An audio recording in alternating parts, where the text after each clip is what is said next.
maaari na po akong tumanggap ng inyong mga katanungan. Unang tanong po mula kay Jervis Manahan, ABS-CBN. Hi, Yusek.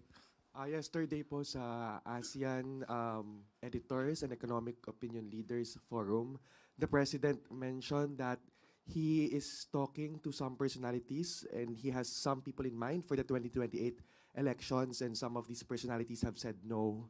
Do you have information about this po? Hindi pa po tayo nakausap ng Pangulo patungkol dyan. At pagka po nakausap ko na po ang Pangulo patungkol dyan, bibigyan ko po kayo ng detalye. Pero sa ngayon, ang sabi po ng Pangulo talaga, ang tutok po niya ay serbisyo. Pero nadinig niyo rin po kung ano ba ang mga requirements or at least mga kinakailangan para sa isang leader na dapat mamuno bilang Pangulo. Ang sabi niya ay dapat na nakakaintindi ng economics. Ang sabi niya ay dapat naiintindihan ang patungkol sa inflation, pati ang paggawa ng trabaho at ang food supply. At mga tao dapat na leader ay hindi inuuna ang politika kundi kung paano paunlarin ang bansa. So sa mga nangunguna o inuuna ang pamumulitika sa ngayon, mag-isip-isip at baka hindi kayo qualified. So yun lang po. So, dapat mag-isip-isip sila kung sila ba'y makakatulong sa bayan o makakapagpayaman lamang ng sarili. Next question po, Ann Soberano, Bombo Radio.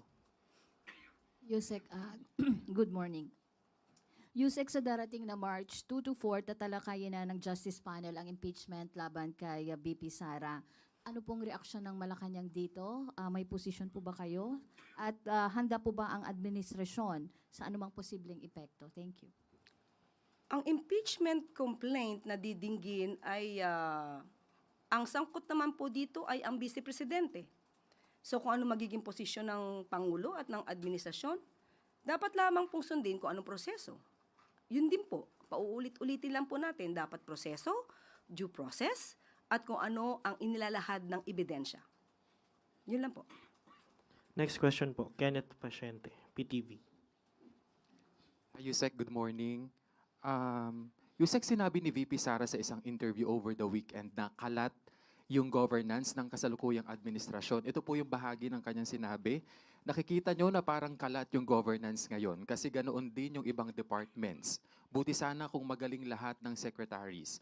Walang utos, walang nag-uutos sa'yo na presidente at walang nagbabantay sa'yo na presidente. So yun ang na-disappoint ako. Akala ko mabilis, tuloy-tuloy ang trabaho, tapos sasabihin mo sa tao, ito nagawa natin, ito gagawin natin sunod.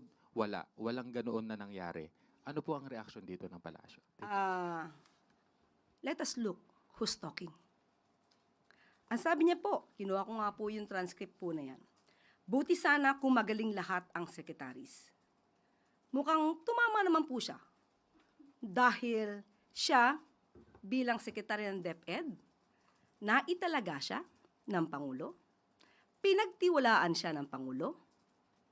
Pero sa bandang huli, aamin pala ang Vice Presidente na siya ay walang kaalam-alam sa pagiging DepEd Secretary. So totoo po yan. Hindi po lahat ng sekretary na naiya talaga dahil sa tiwala ng Pangulo, sa paniniwala sa kanila, hindi pala talaga magaling. Doon pa lamang po sa mga ghost students, ghost vouchers, ghost food packs, ghost laptops, ghost school materials. Lahat ng multong ito ng Vice Presidente, nung siya ay DepEd Secretary, huwag niyang ipahid kay Pangulo.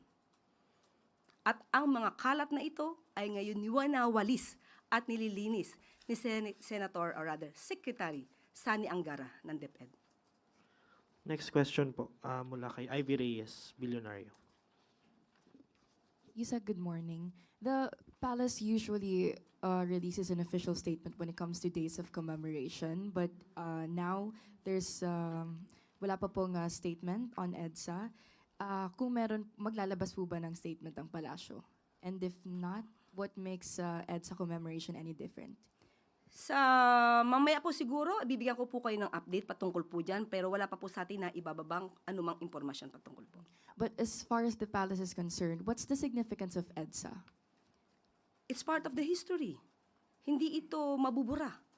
Hindi mabubura kung anong naganap noon, ang katapangan ng mga Pilipino, ang pagtanggap sa pangyayari. Hindi po yan mabubura sa history.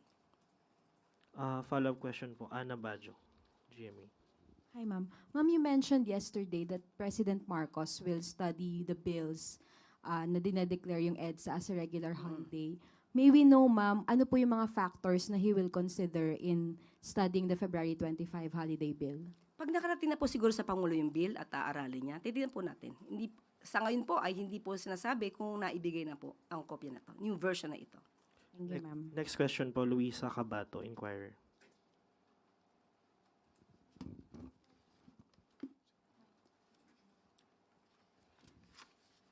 Good morning po, Yusek. What is the Palace's response to Representative Tino's statement that sa Bagong Pilipinas, Bawat Bayan Makikinabang event in Malacanang last Monday, where President Marcos released Local Government Support Fund, was a venue to distribute pork and influence LGU leaders in the barangay and 2028 elections? Nakakalungkot na may mga tao na puro negatibo ang nasa isip. Kailangan po ng pagtutulungan ng national government at ng mga local government units para mas mabilis na maihatid ang serbisyo sa mga nasasakupan. Paano po ito magagawa? Kailangan ng pagtutulungan, kailangan ng pondo. Hindi naman po ibig sabihin na bibigyan ng pondo ang ang local government units ay ikukonsidera na ito na pork barrel. Kinakailangan po ng taong bayan ang tulong ng national at ng local governments. Puro paninira, pang-iintriga. Hindi po yan kailangan ng bayan ngayon. Suhestyon at hindi panunumbat ang sagot para maibsan ang problemang naranasan ng iba nating mga kababayan.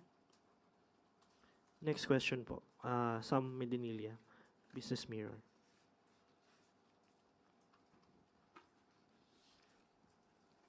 Good morning po. Ma'am, magtatanong lang po ako regarding po kung may instruction si President Marcos sa concerned agencies to address the ongoing port congestion po sa Manila South Harbor and Manila International Container Terminal. Yes, opo, kung ano man po ang nagiging problema dito, port congestion, yan po ay pinapatutukan ng Pangulo. At dahil po dyan, nakausap po mismo natin ang pamunuan ng Bureau of Customs. At ang sabi po nila sa atin ay usually nagkakaroon ng port congestion kapag weekends. Pero pag weekdays ay nagiging maayos naman. Nagiging normal po ang flow. At ang ulat po nila sa atin ngayon, at aking pong babasahin, ang yard utilization levels sa Pilipinas ay nananatiling mababa sa 90% as of February 19 na nireport po ng Bureau of Customs. Sa Port of Manila, nasa 79.80%. Manila International Container Port, nasa 84.45%. Ilang major ports kabilang ang Batangas ay nasa 49.60%, Subic 60%, Cebu 33%, at Davao na nasa hanggang 68.34% lang. May kakayahan din pa rin po ang mga port operators na ipagpatuloy ang paglipat at pagproseso ng mga kargamento sa loob ng kanilang lugar. Wala pang agarang banta ng paghinto sa paggalaw ng mga container sa ngayon. Patuloy din po ang nabumababa ang port utilization. At ayon din po sa BOC, sinusulong ang mga agarang hakbang na madaliing maipatupad at nakatuon sa mas maagang pagkuha ng impormasyon, mas maayos na koordinasyon at kahandaan sa kapasidad upang matiyak ang tuloy-tuloy na operasyon. Kabilang sa mga hakbang ng Customs Administrative Order sa accreditation ng container yards. Magpapatupad din ang BOC ng regular na quarterly meeting para sa koordinasyon at pagtaya kasama ang mga international shipping line at mga stakeholder ng pantalan bilang paghahanda sa mga buwan na karaniwang mataas ang paggamit ng pasilidad. Suportado rin ng BOC ang Infrastructure Readiness Initiatives, particular na ang investments sa mga karagdagang reefer facilities at complementary policy issuances. So nananatiling aktibo ang crisis management protocols ng BOC kung sakaling umabot sa critical level ang utilization rate. So, yan po ang agaran nilang pagtugon sa sinasabing issue tungkol sa port congestion. Bale, ma'am, na-aware po si President regarding dun sa issue sa port congestion, and satisfied po ba siya dun sa naging action ng BOC regarding that issue? Updated po ang Pangulo at dapat po lamang tugunan agad kung ano man ang nagkakaroon ng problema, mabilis ang pagtugon ng mga nasasabing ahensya. Tapos last na lang for my part, ma'am. Regarding lang rin po doon sa LGSF, nag-a-apply po ba yung Section 19 ng GAA, 2026 GAA doon sa distribution ng tulong para sa LGU doon sa nangyari po doon sa event na yun? Nag-a-apply po ba yung Section 19? Tignan ko po muna po yung pinaka-detalye po at ibibigay ko po sa inyong tugon maya-maya lamang po para po tugma ang aking kasagutan sa inyong katanungan. Thank you po. Huling magtatanong po, Rafi Ayeng, Daily Tribune.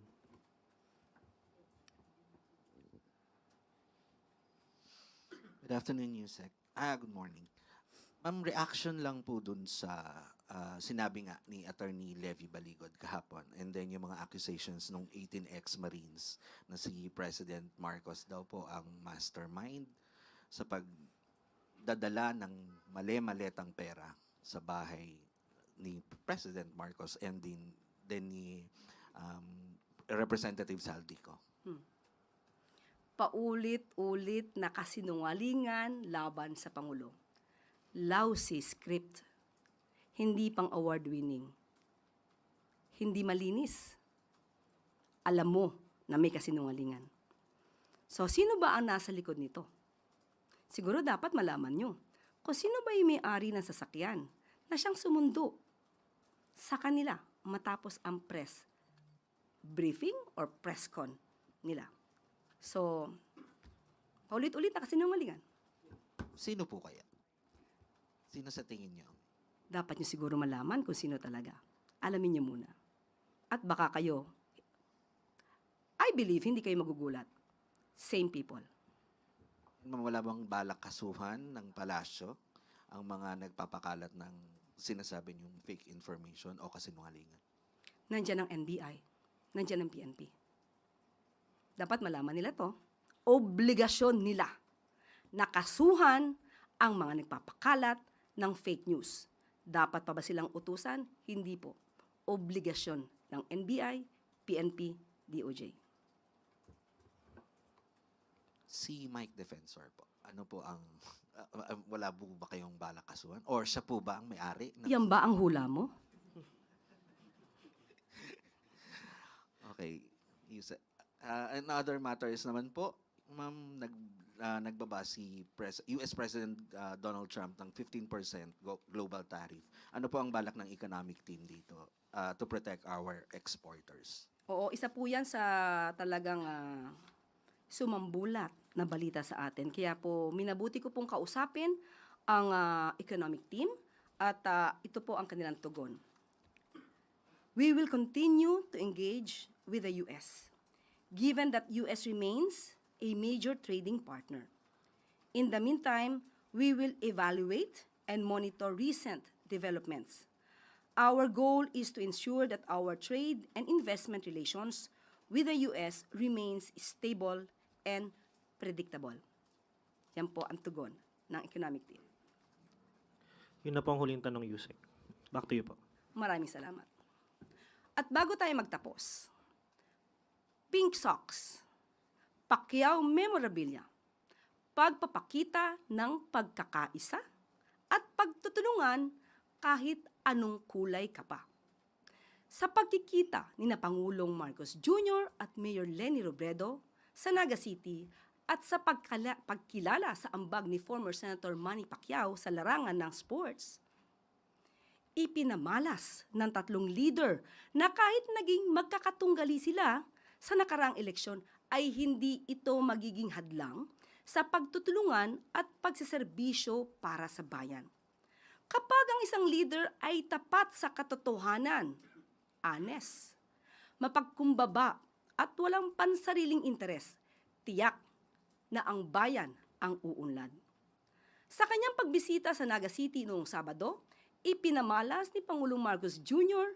na handang tumulong ang administrasyon sa lahat ng lokal na pamahalaan. Isa ang Naga City at marami pang siyudad ang siyang tututukan ng pamahalaan para maibsan ang epekto ng pagtaas ng tubig sa pamamagitan ng Oplan kontra baha. Sa wasto at buong pusong pagsisilbi sa bayan, maagang pamumulitika ay dapat iwasan. Servisyo muna bago politika. The most political thing that we did today, I wore my pink socks. My pink socks in honor of Mayor Lenny. We have been planning this for a few months already. Because talagang naging critical ito eh. Especially with the storms that came in. Then I already instructed Sec Vince and Sec Ping to look at the situation here. Because, you know, of course, we know that Bicol is always the pathway of the storms, but the immediate problem that we saw, the change in pattern that we saw, is yung bigat ng bagsak ng ulan. Dati hindi naman ganun karami. You got 700 in one day, 700 centimeters of rain in one day. At dito na po nagtatapos ang ating press briefing. Magandang araw para sa bagong Pilipinas.